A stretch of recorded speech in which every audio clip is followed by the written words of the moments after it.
하나님 감사합니다. 한 주간도 주님께서 우리 학생들, 선생님들 지켜주시고 이 시간 주님 앞에 예배드릴 수 있게 해주신 것 너무나도 감사를 드립니다. 우리가 한 주간 살면서 주님 말씀대로 살지 못한 것이 있다면 용서해 주시고 코로나19가 아직 끝나지 않고 있는 가운데 있는데 이 위기를 잘 극복할 수 있게 해주시고 믿는 사람들이 방역수칙을 잘 지켜 안 믿는 자들에게 본을 보이며 오직 하나님 영광만 드러낼 수 있게 해주세요. 이 상황 속에서 우리 아이들 믿음 약해지지 않게 해주시고 학업하는 가운데도 주님께서 함께 해주세요. 이 시간 주님 앞에 온전히 예배 드릴 수 있게 우리들의 마음문을 열어주시고 말씀을 전하실 목사님의 입술을 주장하여 주시고 늘 지치지 않게 영육간의 강건함을 주실 줄 믿습니다. 주님 홀로 영광 받아 주실 것을 믿고 예수님의 이름으로 기도드립니다.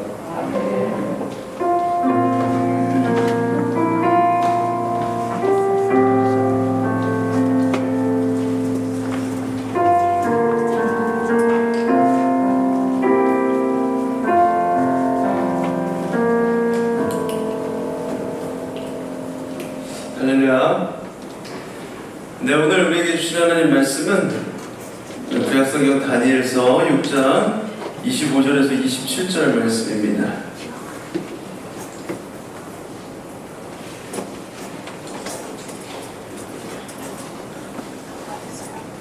다니엘 6장 25절에서 27절 말씀입니다. 성경 안 가지고 온 친구들은 앞에 보시면 돼요. 성경 가지고 오신 친구들은 특별히 코로나 시국이기 때문에 본인이 가지고 온 성경만 보시기를 권장드립니다. 여러 사람 손을 타서 또 이렇게 감염되거나 전염되는 그런 일이 발생할 수 있기 때문에 본인 성경책 보시고 성경책 없는 분들은 앞에 보시고 우리 새 구절이기 때문에 우리 다 같이 한번 한 목소리로 읽어볼게요. 시작! 이에 다리오 왕이 온 땅에 있는 모든 백성과 나라들과 언어가 다른 모든 사람들에게 조서를 내려 이르되 원하건대 너희에게 큰 평강이 있을지어다. 내가 이제 조서를 내리노라. 내 나라 하늘 아래에 있는 사람들은 다 다니엘의 하나님 앞에서 떨며 두려워할지니 그는 살아계시는 하나님이시오 영원히 변하지 않으시니시며 그의 나라는 멸망하지 아니할 것이요 그의 권세는 무궁할 것이며 그는 구원도 하시며 건져내기도 하시며 하늘에서든지 땅에서든지 이적과 기사를 행하시는 이로써 다니엘을 구원하여 사자의 입에서 벗어나게 하셨음이라 하였더라. 아멘. 여러분 한 주간 잘 지내셨나요? 네, 매주 이게 일주일이 참 일찍 빨리 지나가고 이렇게 만날 때마다 한 주간 잘 지냈냐고 저 앞에서 물어보는데 다른 때보다도 우리의 안부 한 주간 잘 지냈는지가 참으로 중요한 때이기 때문에 특별히 매번 형식적인 것 같지만 매주 이렇게 볼 때마다 물어보는 겁니다. 우리 한 주간 잘 지내셨습니까?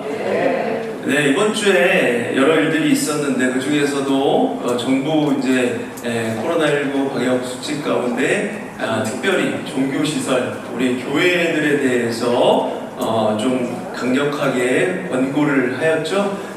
그런데 뭐 성가대는 모임을 하면 안 되고 우리 뭐 소모임 지금 하지 않고 있지만 소모임도 하지 못하도록 하였고 공예배는 인정해 주되 통성으로 이렇게 세게 주여 이렇게 크게 부르짖으면서 기도하는 것도 안 됩니다. 그렇게 안 되고 또 어떻게 알았는지 뭐 이렇게 주여 삼척하고 이런 기도하는 거는 정부에서 하지 말라고 했어요. 그리고 또 소모임도 하지 못하게 하였고 찬양팀도 앞에서는 찬양팀 지금 이제 어른 예배도 찬양팀 가보면 이제 마스크를 써요. 인도자 외에는 다 마스크를 착용하도록 그렇게 권고를 하였습니다. 이걸 보면서 점점 많은 사람들이 뭐 정부에서 뭐 이렇게 종교를 교회만 이렇게 또 탄압하는 거 아닌가 이렇게 얘기를 생각할 수도 있는데 여러분들 최근에 한 6월 7월 사이에 교회에서 거의 확진자 가운데 교회에서 한 4분의 1 정도가 나왔다 그래요. 그러니까 전체 확진자에서 4분의 1, 많게는 뭐 절반 가까이 외국에서 들어온 사람들 제외하면 거의 절반 가까이가 교회들에서 나왔기 때문에 교회를 보호하는 목적에서 정부에서 이렇게 좀 더 강력하게 권고를 한 겁니다. 그래서 지금도 잘 지키고 있지만 우리가 좀 더 이럴 때 더 신경 써서 이 방역 수칙을 잘 지킬 필요가 있고요. 그래서 반 모임 이렇게 가면서 잠깐 선생님들 만나고 있지만 반 모임이 참 어려워요. 그래서 어떻게 하면 좀 더 선생님과 이렇게 교제할 수 있을지 조금 더 이렇게 생각을 해보고 고민을 해보고 이렇게 생각을 해보도록 하겠습니다.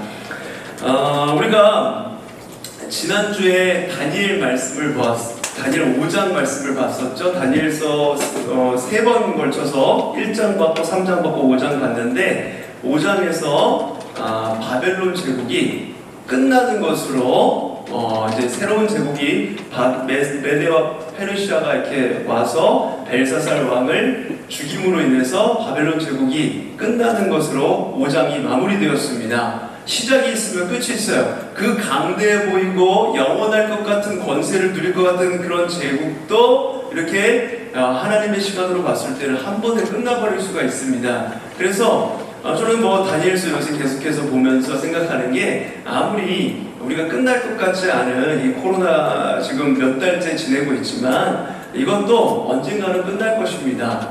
그것을 좀 확실하게 하나님께서 끝내실 것을 여러분 믿고 기도하면서 이 시간들을 견뎌내시기를 바랍니다. 자, 벨사살 왕의 죽음으로 이제 5장이 끝이 났고 그의 죽음과 함께 그 위세당당했던 바벨론 제국이 무너졌어요. 하루아침에 역사 속에 사라지고 이제 메데 사람 다리오 왕이 역사의 새로운 장을 여는 주인공으로 5장 마지막 부분에 등장을 하죠. 다리오는 메데 바사 제국, 그러니까 메디아와 페르시아 제국의 총사령관이었어요. 군대 총사령관으로 고레스 왕 다음으로 권력을 지닌 인물이었습니다.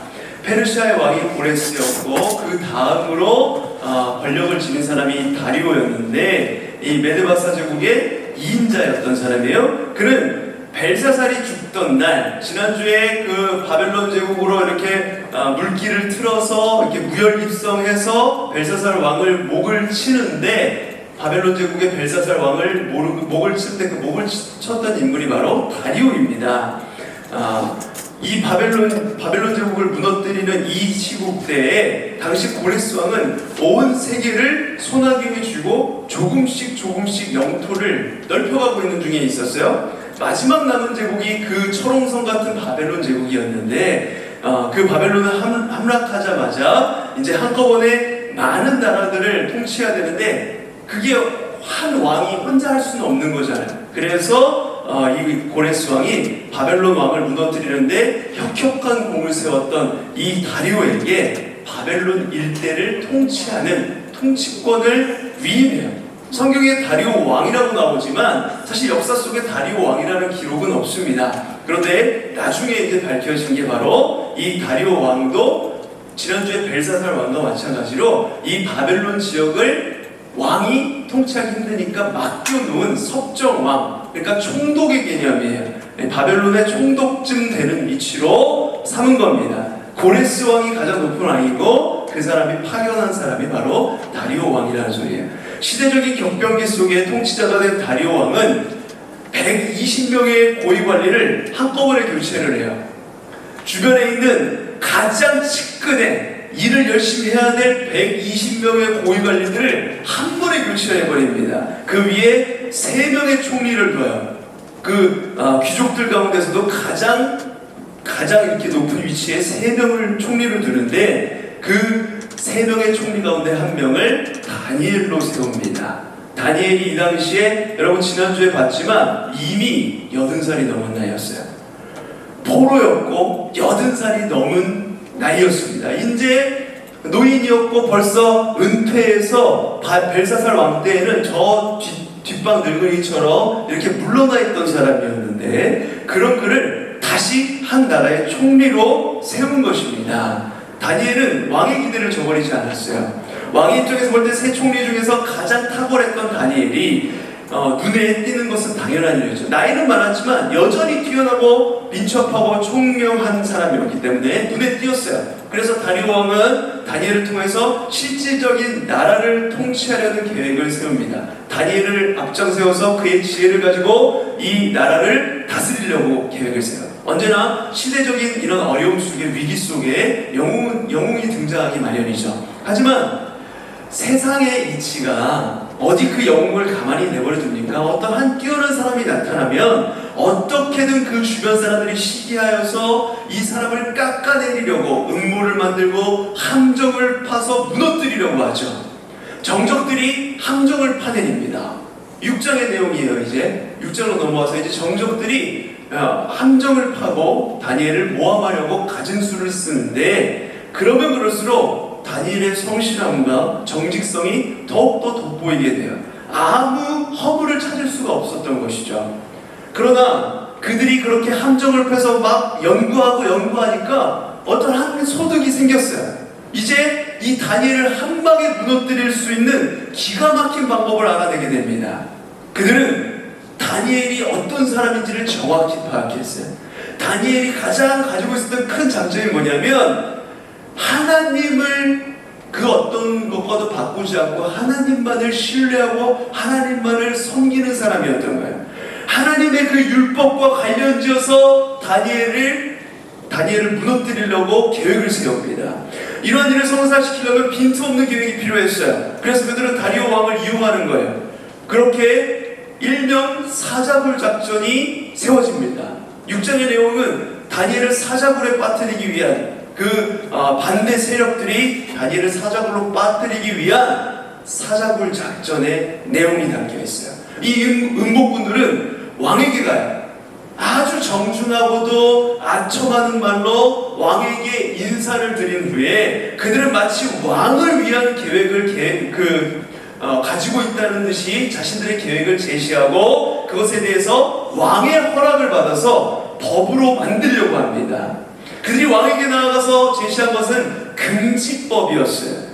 이 법이 공포되고 나면 30일 동안 우리 친구들이 이렇게 들어오는데 이렇게 이쪽으로 이렇게 시선이 다 가요. 그렇죠? 반갑다 얘들아. 자, 이 법이 공포되고 나면 30일 동안 다리오 왕 외에 어느 신이나 사람에게 어떤 것을 구하면 안 되고, 위반할 경우에는 사자굴에 넣어서 처형한다는 것이었습니다. 다리오 왕에게만 절하고 다리오 왕에게만 경배하고 다리오 왕에게만 무엇을 구하고 이럴 수 있게 되는 거예요. 그것을 위반할 경우에는 사자굴이 던져져서 사자의 밥이 되는 겁니다. 그들은 이 법이 왕의 권위와 위엄을 높이는데 꼭 필요한 것이었어요. 다리오 왕이시여, 왕의 권위를 세우기 위해서 이 법을 공포해야 합니다. 왕만이 이 세상에 높임받게 합당한 분입니다. 그러면서 이 법을 공포하도록 왕을 부슬리죠. 왕은 이 당시 통치 초기였기 때문에 왕권을 강화할 수 있는 무언가 필요했는데 잘됐다 싶었던 겁니다. 그래서 그들의 요구대로 그 법안을 문서로 만들고 그것에 자신의 도장을 찍어 법으로 공포합니다. 도장을 찍었다는 게 굉장히 중요해요. 왕의 도장이 찍혀야 이것이 법으로서 효력을 갖게 되는 것이고, 일단 법이 효력을 갖게 되면 왕도 그 법을 고치거나 무효시킬 수 없었던 것이 그 당시에 메데와 페르시아의 법이었습니다. 왕도 왕의 도장이 한번 찍힌 그 법은 함부로 바꿀 수가 없었어요. 이게 바로 메데와 페르시아의 법이었습니다. 그래서 그들은 왕을 이용해서 자신들의 의도대로 법을 확정시키고 왕마저 순종할 수밖에 없게 만들어서 다니엘이 빼도 박도 못하게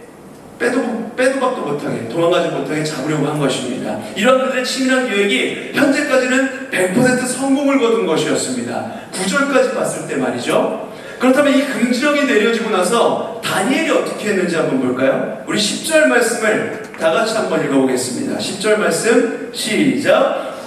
다니엘이 조서에 왕의 도장이 찍힌 것을 알고도 자기 집에 돌아가서는 윗방에 올라가 예루살렘으로 향한 창문을 열고 전에 하던 대로 하루 3번씩 무릎을 꿇고 기도하며 그의 하나님께 감사하였더라.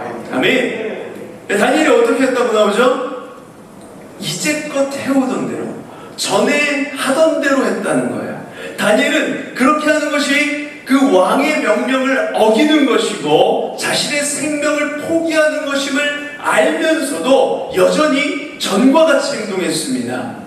집에 돌아가서 다락방에 올라갔고 그 방에 이제 예루살렘 쪽으로 창문이 나 있었는데 그 창문이 열려 있었어요. 바로 이 방에서 창문을 열어놓고 예루살렘 성전을 향하여서 무릎을 꿇고 기도합니다. 예루살렘 성전을 향해서 기도했다는 게 뭘 의미하냐면 이미 성전은 무너졌어요. 예루살렘 성전은 불타 없어졌습니다. 바벨론 때문에 바벨론이 점령할 때 불타 없어졌지. 그 신앙의 중심이 예루살렘에 있고 율법이 거기 있다라고 생각하고 항상 하나님을 향한 신앙을 보이는 것이 이 당시에 예루살렘을 향해서 기도하는 방법이었기 때문에 하루에 3번 유대인들은 그들의 습관을 따라서 항상 3번 예루살렘을 향해서 기도했는데 다니엘이 이때에도 그 기도를 여전히 했다는 거예요. 왕이 금지 명령을 내렸지만 상관없이 나는 여호와 하나님을 믿는 사람이기 때문에 전과 같이 똑같이 거기서 기도한 거예요. 이제 명령이 내려졌으니까 기도는 하되 문을 닫고 이제 조심스럽게 기도해 볼까 하면서 창문을 이렇게 닫고 몰래 숨어서 기도한 것이 아닙니다. 전과 같이 그 창문을 그대로 열어놓고 3차례 대놓고 기도했어요.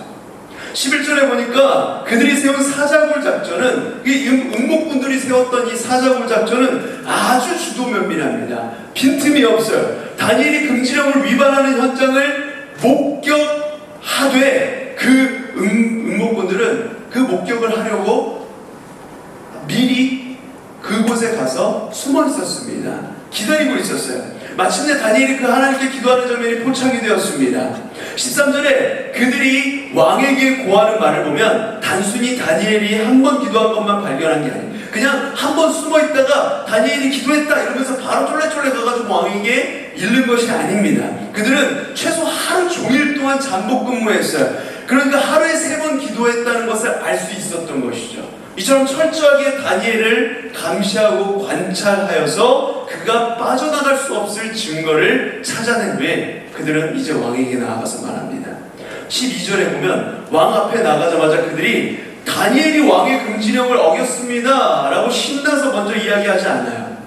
아주 주도면밀하고 얍삽한 인간들입니다. 그들은 왕에게 먼저 질문을 합니다. 왕에게 유도 질문을 하는 거예요. 왕이요, 왕이 이미 금령에 왕의 도장을 찍어서 이제부터 30일 동안 누구든지 왕 외에 어떤 신에게나 사람에게 절하고 구하면 사자굴에 던져넣기로 하지 아니하였나이까. 이미 왕이 알고 있는 사실을 한 번 더 확인하면서 질문하는 거예요. 왕이 도망가지 못하게. 이 질문은 이미 정해져서 알고 있는 내용이기에 왕이 그렇다고 대답할 수밖에 없는 질문이었죠. 그래서 왕은 그 법은 분명한 것이고 메대와 바사의 규례에 따라서 절대로 바뀔 수 없는 것이다 이렇게 대답을 해요. 이렇게 왕이 꼼짝 못하도록 못 박아놓은 후에 그들은 드디어 그 금지령을 위반한 사람이 있는데 그게 바로 다니엘이라는 것을 얘기합니다. 13절이에요. 그들은 다니엘의 죄를 고발하는데 다니엘의 공식 명칭인 총리 다니엘이 이 법을 위반했습니다 이렇게 부르질 않아요. 뭐라고 얘기하냐면 사로잡혀온 유다 자손 중 한 사람, 즉 포로 출신이라는 것을 굳이 언급하고 있습니다. 포로 출신인 다니엘이 이 법을 어겼습니다. 이건 뭐냐면 출신은 못 속인다는 말이에요. 다니엘이 아무리 뛰어나도 메대 사람이 아니기 때문에 메대 사람인 다리오 왕에게 충성할 수 없는 자라는 것을 이야기하는 겁니다. 그러니까 이들은 다니엘은 포로된 자이기 때문에 비록 왕께서 총리 직분을 맡기셨지만 왕이나 왕이 세운 법에는 다니엘이 전혀 관심이 없는 사람입니다. 이것을 이야기하고 있는 거예요. 그들이 제시한 증거는 금지령을 위반한 것임을 입증하기에 아주 충분한 것이었습니다. 그들의 말을 듣고 난 왕은 다니엘을 살려볼 수 있는 방법이 없을까 이리저리 애를 써봐요. 굉장히 뛰어난 신하였기 때문에 다리오 왕이 봤을 때는 다니엘을 이대로 날려버리기에 너무 아까운 거예요. 그만큼 뛰어났어요. 이 다니엘을 앞세워서 이 나라를 안정시키고 부강하게 만들 수 있겠다 이 계획을 세우고 있었던 거예요. 너무 뛰어난 신하였기 때문에 아꼈던 거죠. 그래서 왕이 골몰하고 또 골몰해요. 고민합니다. 해가 질 때까지 온 마음과 힘을 다해서 다니엘을 살릴 수 있는 방법이 없을까 애를 써보는데 이미 내린 법으로부터 보호할 방법은 없었습니다. 하루가 다 지나도 뾰족한 방법이 없었기 때문에 다리오 왕은 어쩔 수 없이 다니엘의 처형을 명령하죠. 그래서 다니엘은 우리가 잘 아는 것처럼 사자굴에 던져지게 됩니다. 이 사자굴은 호리병과 같은 모양이라고 해요. 입구가 좁고 아래는 이렇게 넓게 퍼져 있는 모양으로 생겼다고 합니다. 그래서 사방은 다 막혀 있고 그 입구는 오직 위에서만 이렇게 열고 닫을 수 있게 돼 있어서 죄인을 위에서 아래로 던져 넣게 되어 있다고 해요.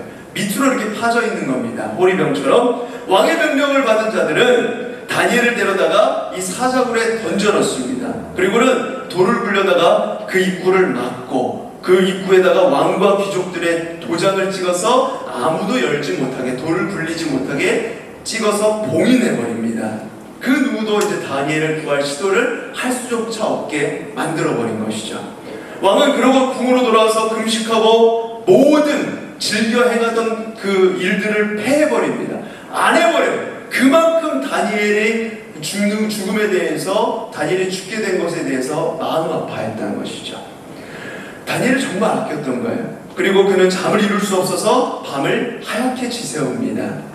이것이 1절부터 18절까지 나와 있는 내용이에요. 그렇다면 다니엘서 이 6장 전체에서 이 이야기를 통해서 다니엘이 사자굴에 들어갔던 내용을 통해서 말하려고 하는 말은 무엇일까요? 많은 사람들이 여기까지 이야기하고 나서 다니엘의 신앙에 초점을 맞추어서 기도 생활, 다니엘이 전에 하던 대로 기도했던 거, 그 신앙을 본받자 이러고서 마무리 짓습니다. 이 6장을 얘기할 때 물론 다니엘의 기도, 신앙 뛰어납니다. 3절에 보면 다니엘은 마음이 민첩한 사람이다 라고 나와 있는데, 마음이 민첩하다는 것은 탁월한 놀랄만한 영을 가지고 있다는 거예요. 하나님의 영을 가진 사람이라는 뜻입니다. 그러기에 하나님의 영을 가진 다니엘이기에 남들이 해석하지 못하는 꿈과 환상을 해석했고 왕 앞에서 훨씬 뛰어난 지혜로 나라를 이렇게 다스리도록 여러 지혜를 가지고 왕 앞에 이렇게 이야기하고 그대로 했더니 나라가 강해지고 이런 뛰어난 일들을 할 수 있었던 게 하나님의 영이 있었기 때문에 가능했던 것이죠. 뿐만 아니라 10절에 보면 그는 왕의 금지령 조서에 도장이 찍힌 것을 알고도 전에 하던 대로 하루 3번 무릎을 꿇고 기도했다라고 얘기했어요. 그 전이 언제인지 알 수 없지만 전 생애에 걸쳐서 상당히 오랜 기간 동안 지금 다니엘이 80이 넘은 할아버지가 되었는데 그 포로로 끌려온 지가 벌써 60년, 70년이 된 때, 그러니까 이 할아버지가 되어있는 나이에도 60년, 70년 동안 계속해서 기도했다는 겁니다. 같은 시간에 같은 자세로. 다니엘은 그 절망적인 순간 80년간의 이 포로 생활을 하면서 기도만이 살 길이라 생각했고 늘 하나님께 기도하기에 힘썼던 것이죠. 다니엘이 이런 탁월한 영성을 가진 경건한 신앙이라는 것을 왕도 알았고 그를 모함하려 했던 그 귀족들도 알았어요. 그래서 그 충성스러운 신앙을 빌미로 해서 그가 왕에게 절하지 않을 것을 알고 음모를 꾸몄던 것이죠. 틈만 나면 그를 죽이려고 하는 사람들에게까지 하나님을 우선으로 섬기는 그 참 신앙인으로 다니엘이 인정받았던 것이라고 할 수 있습니다. 그런데 다니엘이 이처럼 훌륭한 신앙을 가진 사람임에도 불구하고 이상하게 오늘 6장의 본문은 다니엘을 본받으라고 이야기하지 않습니다.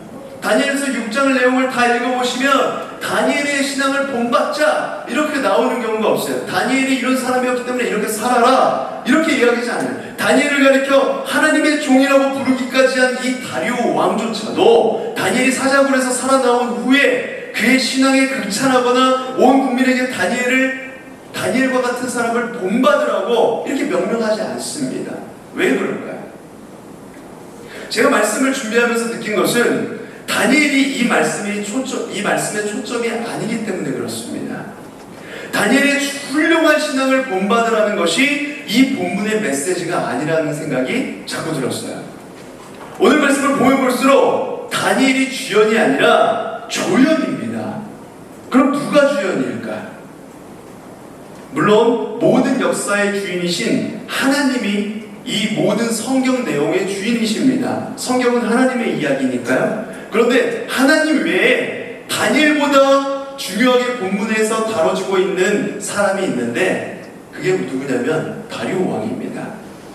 이 다니엘 6장을 유심히 살펴보면 다니엘의 감정이나 느낌에 대해서 언급이 되지 않아요. 모든 사람들이 자신을 잡아 죽이려고 할 때 그가 얼마나 억울하고 힘들었는지, 그가 어떠한 기도를 올려드렸는지, 사자굴에 잡혀 들어갈 때 뭐라고 자신을 변호했고 또 어떤 감정으로 사자굴에 들어갔었는지 이런 다니엘의 감정과 반응에 대해서는 전혀 이야기하고 있지 않습니다. 반면 다리오 왕의 감정과 그의 여러 가지 반응, 그가 한 말들에 대해서는 자세히 기록하고 있어요. 19절 말씀에 보면 지난밤에 다니엘 걱정에 한숨도 일어나자마자 다니엘을 보기 위해서 새벽에 일어나 급히 사자굴로 가는 것을 보여줍니다.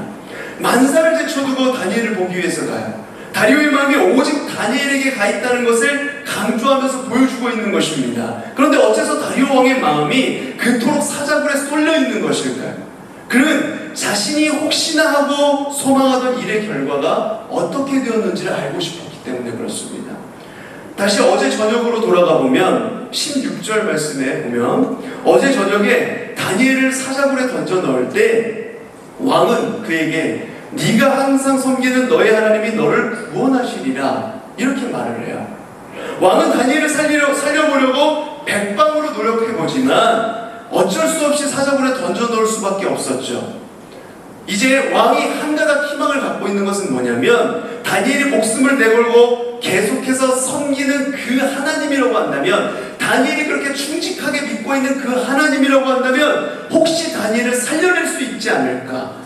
다리오 왕이 이렇게 생각을 한 겁니다. 그러나 그 소망이 이루어질 것인지 확신이 없었기에 그는 밤새 그게 될까 안 될까 계속 엎치락뒤치락 하면서 밤새 그러고 있다가 새벽이 되자마자 급히 사자굴로 달려가는 거예요. 다리오가 사자굴에 가까이 이르러서 다니엘을 부릅니다. 그의 목소리는 확신이 없었기 때문에 슬픔에 차 있어요. 20절의 내용이에요. 그러면서 다니엘에게 묻습니다. 살아계신 하나님의 종 다니엘아, 내가 계속하여 경외하며 섬겨온 너의 하나님께서 과연 너를 사자들로부터 구원해내실 수 있었느냐? 다리오 왕은 과연 다니엘이 목숨을 걸고 섬겨온 하나님이 자신의 종 다니엘을 사자들로부터 건져낼 능력이 있는 신인지 궁금했던 것입니다. 만약 그 하나님이 다니엘을 구원해낼 능력이 없다고 한다면 살아계신 하나님이 아니라 죽어있는 하나님으로 다리오 왕에게 그렇게 판정이 되고 말겠죠. 살아계신 하나님이라면 하나님의 종 다니엘을 살려야 되는 거잖아요. 다리오 왕은 신앙이 있는 사람이 아니었기 때문에 다리오 왕 앞에 그렇게 판정이 날 수밖에 없었을 것입니다. 만약에 살려내지 못한다면 살아계신 하나님이 아니라 죽어있는 하나님으로. 다리오 왕은 그렇게 생각했을 거예요. 다리오 왕의 말이 끝나자마자 사자굴에서 반가운 목소리가 들려옵니다. 21절에서 왕의 안부를 먼저 물은 뒤에 이렇게 이야기하죠. 우리 22절 말씀을 다같이 졸린 눈을 뜨고 여기 앞에 보면서 다같이 한 목소리로 한번 읽어보겠습니다. 시작! 나의 하나님이 이미 그의 천사를 보내어 사자들의 입을 봉하셨으므로 사자들이 나를 상의하지 못하였사오니 이는 나의 무죄함이 그 앞에 명백함이 오며 또 왕이여 나는 왕에게도 해를 끼치지 아니하였나이다 아니라. 아멘. 아멘. 여러분, 왜 이런 일이 일어나야만 했던 것일까요? 하나님은 다니엘을 그냥 놔두실 수도 있었어요. 다니엘은 목숨을 이미 내놓고 왕의 명령을 어긴 것이기에 다니엘이 사자의 밥이 된다고 해도, 사자굴에 들어가서 죽는다고 해도 다니엘 자신이 하나님을 부인할 일은 없었을 것입니다. 왜 나에게만 이런 시련을 주십니까 하면서 하나님을 원망하며 죽어가지 않았을 거예요. 이미 각오한 사람이었기 때문에. 그런데 문제는 다리오인 것입니다. 그는 자신이 할 수 없었던 일을 하나님께 떠넘기고 말았어요. 그리고 한 가닥 소망을 하나님께 걸고 기대반 체념반의 자세를 보입니다. 아무리 그의 기대가 하나님을 믿는 믿음에서 나온 게 아니라고 할지라도, 그 신락 같은 가느다란 것이라고 할지라도 하나님은 그 다리오의 신앙을 봤을 때 가만히 계실 수가 없었던 것입니다. 다니엘이 언제나 계속해서 섬겨오던 그의 하나님, 게다가 다니엘의 목숨을 내놓고 따르려던 그 하나님이 자신의 종을 그대로 죽도록 내버려 두신다고 한다면, 다리오 왕이 하나님을 그렇게 판단해버린다면 하나님은 적어도 다리오에게 있어서는 더 이상 살아계신 하나님이실 수가 없는 거예요. 그러니까 다리오의 기대 같지 않은 그 기대 때문에 하나님은 자신의 하나님 되심을 입증하셔야 했던 것입니다. 다니엘의 운명은 이제 다리오 왕이 아닌 하나님의 손에 쥐어졌고 사자굴 속에 던져졌지만 사자들은 다니엘에게 달려들지 않았습니다. 하나님께서 이미 조치하신 거죠. 그래서 그는 전혀 해를 입지 않았습니다. 22절에 있는 다니엘의 말을, 우리가 읽었던 다니엘의 말을 다시 한번 보면, 다니엘은 왕에게 사자들이 자신을 해치지 않은 사실은 곧 자신이 무죄한 증거다라고 이렇게 얘기를 해요. 이 당시 고대시대 법으로는 형벌을 주었어요. 근데 예상했던 결과가 벌어지지 않으면 그것을 무죄한 것으로 간주했습니다. 사자굴에 던져 넣었는데 그럼 마땅히 사자의 밥이 되고 죽어야 되는데 사자밥이 되지 않고 나오게 됐어요. 멀쩡했어요. 그러면 무죄한 겁니다. 고대시대법으로 그런 거예요. 죄가 없는 사람이 되는 거예요. 죄가 없으니까 죽지 않았다, 이렇게 판단하는 것입니다. 다니엘이 조금도 다치지 않았다는 소식을 직접 듣게 된 왕은 너무도 기뻤어요. 즉시 그를 굴에서 끌어올리게 합니다. 올라온 그를 살펴보니까 정말로 어디 하나 상한 곳이 없는 거예요. 이로써 다니엘의 무죄함이 드러났고, 반대로 그를 죽이려고 음모를 꾸몄던 자들의 유죄가 입증된 것입니다. 메대와 바사의 법에 따라 무죄한 자를 죽이려던 자들과 그의 가족들이 모두 사자굴로 던져져서 사자밥이 되고 죽게 되고 합니다. 이것이 24절까지 나오는 내용입니다. 이런 놀랄만한 구원 사건을 경험하게 된 다리오는 오늘 본문인 25절에서 27절에 이르러 마침내 다니엘이 목숨을 바쳐 섬긴 그분이 살아계신 하나님을 살아계신 하나님께서 그렇게 하신 것이라는 것을 알게 된 거예요. 뿐만 아니라 그분은 무궁한 권세로 영원히 자신의 나라를 다스리실 변치 않으시는 하나님이시라는 것을 알게 되었습니다. 바로 여기에 다니엘 6장의 핵심이 있는 겁니다. 다리오 왕은 이제 자신이 관할하는 모든 지역의 거민들에게 다니엘의 하나님 앞에서 떨며 두려워하라고 명을 내립니다. 그분만이 진정한 왕이시고 살아계셔서 영원히 망하지 않을 그 나라를 다스리실 분이심을 다리오가 깨달았기 때문에 만방에 이런 명령을 내리는 거예요. 우리 친구 여러분, 하나님은 살아계셔서 변치 않으시며 영원한 나라를 다스리시는 왕이십니다. 믿으십니까? 아멘. 그러기에 그분의 나라는 망하지 않습니다. 믿으십니까?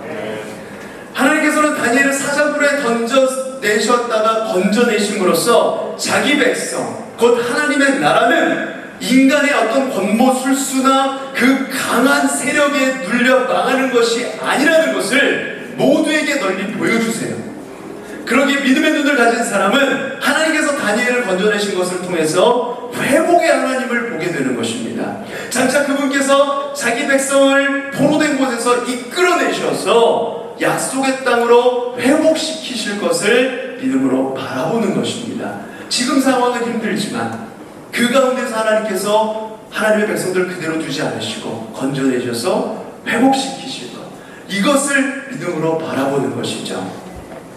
다니엘은 죽음이 눈앞에 다가온 순간에도 그동안 삶 속에 역사하셨던 하나님을 믿고 신뢰합니다. 다니엘의 이러한 믿음을 성경에서는 이렇게 표현해요. 우리 23절 말씀을 그의 몸이부터 이렇게 나온 부분을 우리 다 같이 한번 앞에 보시고 읽어보겠습니다. 시작! 그의 몸이 조금도 상하지 아니하였으니 이는 그가 자기의 하나님을 믿음이었더라. 아멘. 누굴 믿었다고요? 자기의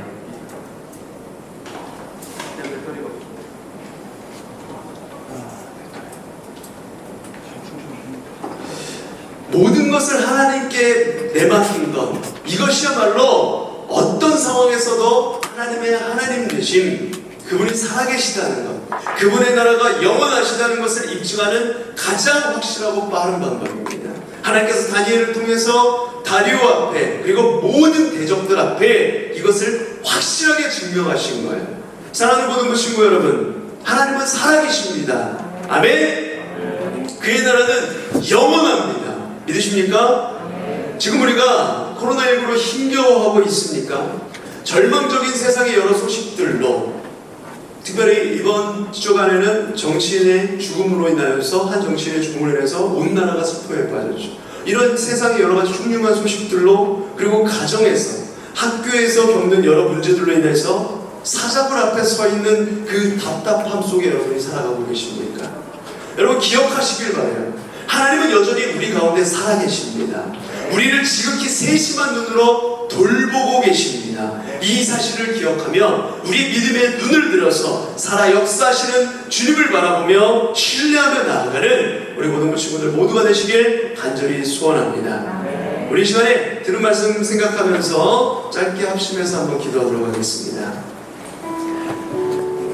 살아계신 하나님 아버지, 영원하신 하나님 나라를 신뢰하며 나아가지 않으시는, 환경과 상황에 따라 변하지 않으시는 영원히 살아 역사하시는 하나님을 믿음으로 바라보며 지금의 이 어려운 상황을 이겨내는 우리 모두가 되게 하여 주시옵소서. 우리 시간에 이렇게 크게 소리내지 않아도 작게라도 우리의 마음을 담아서 잠깐 기도하도록 하겠습니다.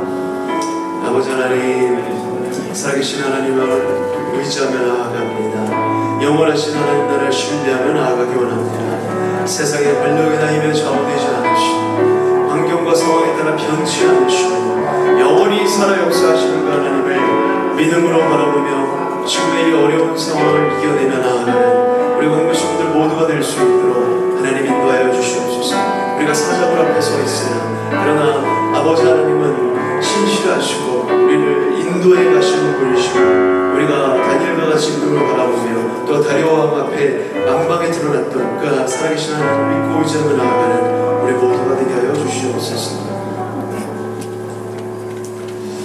아버지 하나님, 4주간 다니엘 말씀을 보며 절망적인 상황 속에서도 여전히 일하시고 살아 역사하시는 하나님의 은혜를 보았습니다. 우리가 겪는 여러 어려움 속에서 자칫 지치고 자포자기해버릴 수 있는 이 어려움 속에 영원한 하나님의 말씀, 하나님의 뜻을 붙잡고 견뎌내고 또 견뎌낼 수 있도록, 그래서 다니엘과 같이 흔들리지 않는 신앙으로 하나님의 살아계심을 드러낼 수 있도록 우리를 인도하여 주시옵소서. 세상 모든 것이 변하고 무너져도 주의 말씀과 주의 나라는 영원합니다. 이 사실이 우리에게 큰 위로가 됩니다. 코로나19의 어려움 앞에 그리고 우리 앞에 닥친 여러 시험 앞에 이 사실이 큰 위로가 되게 하여 주시고 하루속히 이 코로나19가 지나가게 하여 주시옵소서. 매 순간 우리 모든 친구들의 건강과 안전을 지켜주시옵소서. 예수 그리스도 이름으로 기도드립니다. 아멘. 우리 이 시간에 찬양하면서 공감하도록 하겠습니다.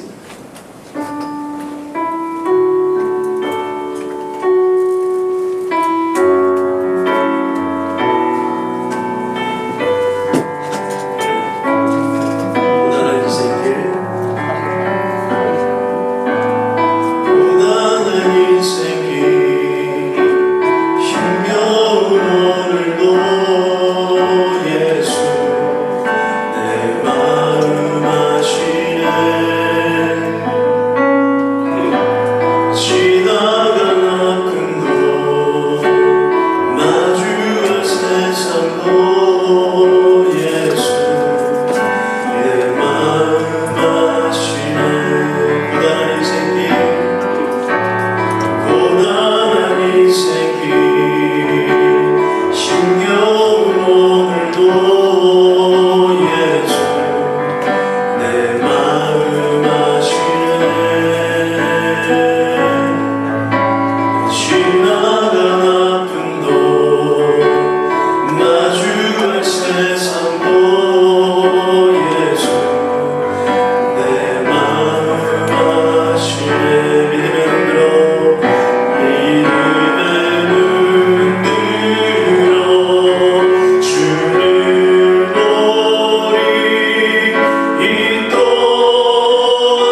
말씀을 통해 주의 뜻을 깨닫고 은혜 가운데 나아가게 하시니 감사드립니다. 모든 것을 포기하고 싶을 만큼 힘들고 어려운 순간이 다가올 때 믿음의 눈들어 주를 보게 하시고 우리의 삶에 역사하고 계시는 주님의 뜻을 알게 하여 주시옵소서. 주님께 마음을 담아 예물을 올려드립니다. 기뻐 받아 주시옵고 이 예물이 주님 나라를 위해 그리고 교회를 위해 아름답게 복된 곳에 사용되게 하여 주시옵소서. 들이 손길 위에 하늘복으로 함께하여 주시옵소서. 아버지 하나님, 여러 상황 속에서 두려워하고 있는 우리 모든 친구들, 우리 선생님들을 만져주시옵고 위로하여 주시옵소서. 육체의 연약함으로 질병으로 고통받고 있는 우리 친구들과 친구들의 가족 가운데 육체의 연약함으로 고통받고 있는 가족이 있다면 치유와 회복의 은혜를 경험하게 하여 주시옵소서. 여러 환경과 상황 속에 주께서 주시는 평안이 우리 가운데 충만하게 넘치게 하여 주시옵소서. 감사드리며 주 예수 그리스도 이름으로 기도드립니다. 아멘.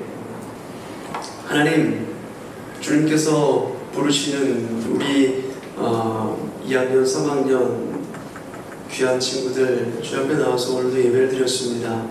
아버지 하나님, 나아질 것 같지 않은 이 코로나19의 상황, 어떻게 보면 점점 더 힘겨워지고 있는 이 상황 가운데 아버지 하나님, 그럼에도 불구하고 주님을 예배하고자 모였으니 아버지 하나님, 이 예배를 우리가 드린 이 예배를 기뻐 받아주시옵고 이 예배를 통하여서 말씀하신 그 주님의 말씀을 붙들고 한 주간 승리하며 나아가는 우리 모든 친구들 될 수 있도록 하나님께서 인도하여 주시옵소서.